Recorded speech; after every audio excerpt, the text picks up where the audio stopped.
I met you. I got to see this movie, The Theory of Everything, a little while ago before it came out, and I had a chance to talk to you.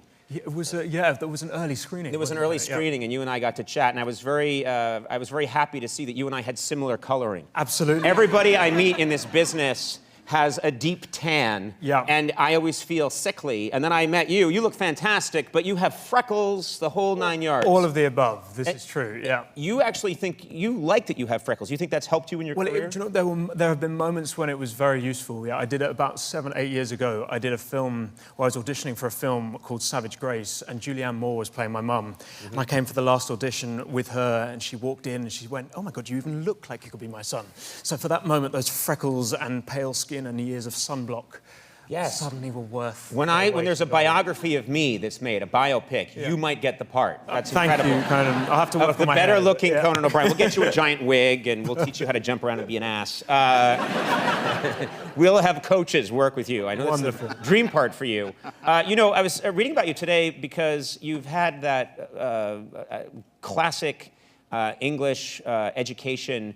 You went to an all-boys school. Did you go to Eton? I did. I went to Eton, yeah, all-boys school. Yeah, and then on to, was it Cambridge? That's Oxford? right, yeah. No, I had a very lucky education. And I'm curious because, you know, you read, little has changed in those schools. In the boys' schools, the all-boys schools, the boys obviously have to play girls' parts. That is true. And that's something that you had to do. I spent many years playing women, and it became helpful when my first professional job was playing Viola in a production of Twelfth Night.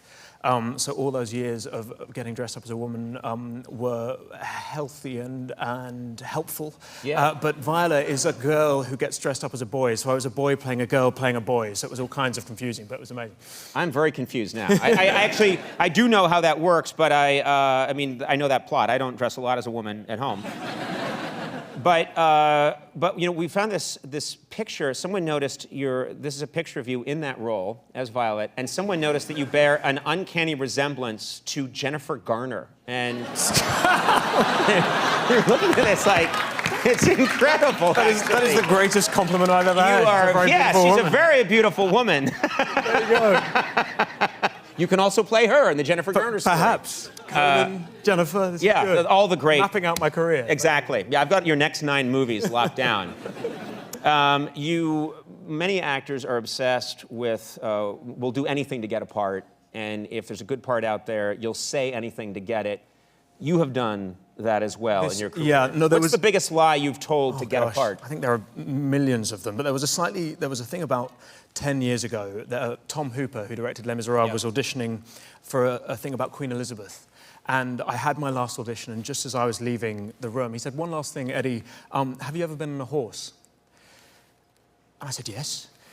Walked out the room, having been on a horse, aged 4, and kind of led around a paddock by, you know... right, and you gave the impression that you were I gave the impression that I was a bit of a horse aficionado. Cut to 3 weeks later, we're in Lithuania. They've built a huge Elizabethan street. I'm on a gigantic stallion with like 40 Lithuanian horse stuntmen behind me. Helen Mirren is at the end of this big road with rain machines. She's dressed in this huge Elizabethan gown, and they're attaching a spur to my feet. And I'm wondering at what point I admit that I've basically never been on a horse in my life.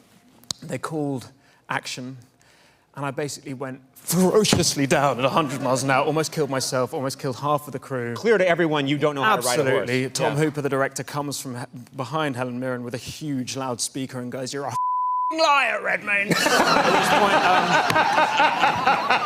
At which point I was sent to horse camp, and actually in Les Miserables, a film I did with him a few years later, there's a scene in which he had my character ride a horse purely to get back at me for those years of lying. It wasn't even part of the plot. It genuinely wasn't He puts you part of on the a plot. horse. It's actually a scene where you're going to bed. Totally. Riding a horse.